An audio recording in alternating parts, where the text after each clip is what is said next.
जय जय शनिदेव महाराज. भक्त हो, शनिदेवांचे नाव ऐकताच अनेकांच्या मनात भीती निर्माण होते. पण तुम्हाला माहिती आहे का, शनी महाराज हे केवळ दंड देणारे देव नसून न्याय देणारे देव आहेत. आजच्या या पवित्र व्हिडिओमध्ये आपण जाणून घेणार आहोत शनी महाराजांचा जन्म कसा झाला, त्यांचे डोळे इतके प्रभावशाली का आहेत आणि शनिदेवांना न्यायाचा देव का म्हटले जाते.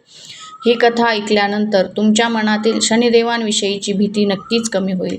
तर व्हिडिओ शेवटपर्यंत नक्की बघा. पुराणांनुसार सूर्यदेवांचे तेज अत्यंत प्रखर होते. त्यांची पत्नी होती देवी संज्ञा. संज्ञा अत्यंत पतिव्रता आणि तेजस्वी होती, पण सूर्यदेवांच्या प्रखर उष्णतेमुळे ती सतत त्रस्त राहत असे. तिने खूप प्रयत्न केले, पण तिला ते तेज सहन होत नव्हते. एक दिवस संज्ञेने आपल्या सावलीतून एक स्त्री निर्माण केली. त्या सावलीचे नाव होते छाया. संज्ञेस छायेला सांगितले, मी काही काळ तपश्चर्येसाठी जात आहे. तू माझ्या जागी सूर्यदेवांची सेवा कर. असे सांगून संज्ञा जंगलात निघून गेली. सूर्यदेवांना सुरुवातीला काहीच समजले नाही. छाया संज्ञेसारखीच सेवा करू लागली. काळ पुढे गेला आणि छाया व सूर्यदेवांना एक पुत्र झाला. तोच पुढे संपूर्ण विश्वात शनिदेव म्हणून प्रसिद्ध झाला. शनिदेवांचा जन्म अत्यंत अद्भुत होता. असे म्हटले जाते की छायादेवी भगवान शिवाची कठोर तपश्चर्या करत होती.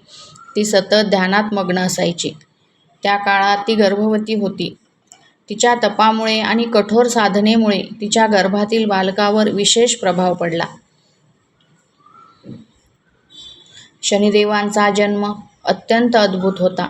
असे म्हटले जाते की छायादेवी भगवान शिवाची कठोर तपश्चर्या करत होती. ती सतत ध्यानात मग्न असायची. त्या काळात ती गर्भवती होती. तिच्या तपामुळे आणि कठोर साधनेमुळे तिच्या गर्भातील बालकावर विशेष प्रभाव पडला. बालक जन्माला आले तेव्हा त्याचा वर्ण अत्यंत काळा होता. त्याचे डोळे गंभीर आणि तेजस्वी होते. संपूर्ण दिशांमध्ये विचित्र कंपन निर्माण झाले. देवसुद्धा आश्चर्यचकित झाले.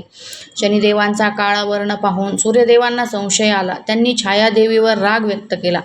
त्यांना वाटले की हे बालक माझे असूच शकत नाही. हे ऐकून छायादेवी अत्यंत दुःखी झाली. तिने सूर्यदेवांना सत्य सांगितले, पण रागामुळे सूर्यदेव ते मान्य करायला तयार नव्हते. कथा सांगते की एकदा बालक शनीने सूर्यदेवांकडे पाहिले आणि त्याच क्षणी सूर्यदेवांच्या रथाचे घोडे थांबले. संपूर्ण वातावरण गंभीर झाले. तेव्हा सर्व देवांना समजले की हे बालक सामान्य नाही, याच्यामध्ये अद्भुत शक्ती आहे. छायादेवीने भगवान शिवाची प्रार्थना केली. भगवान शिव प्रकट झाले आणि म्हणाले, हा बालक महान होईल. तो न्यायाचा देव बनेल. ज्यांनी चांगले कर्म केले त्यांना तो उंचीवर नेईल आणि वाईट कर्म करणाऱ्यांना शिक्षा देईल.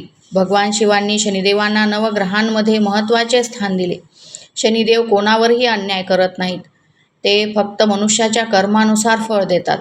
जर एखादा मनुष्य प्रामाणिक असेल, गरिबांना मदत करत असेल, सत्य बोलत असेल, तर शनिदेव त्याच्यावर कृपा करतात. पण जे खोटे बोलतो, अन्याय करतो, अहंकार करतो, त्याला शनिदेव कठोर शिक्षा देतात.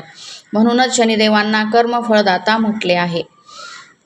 शनी जयंतीचे महत्त्व. वैशाख अमावस्येला शनी जयंती साजरी केली जाते. या दिवशी भक्त शनी मंदिरात जातात. काळे तीळ अर्पण करतात. तेलाचा दिवा लावतात. हनुमान चालीसा म्हणतात. गरिबांना दान करतात.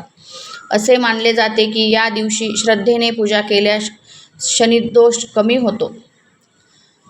शनिदेव आपल्याला घाबरवण्यासाठी नाहीत, ते आपल्याला योग्य मार्गावर चालायला शिकवतात. जीवनात प्रामाणिकपणा, मेहनत आणि चांगले कर्म असेल तर शनिदेवांची कृपा नक्की मिळते.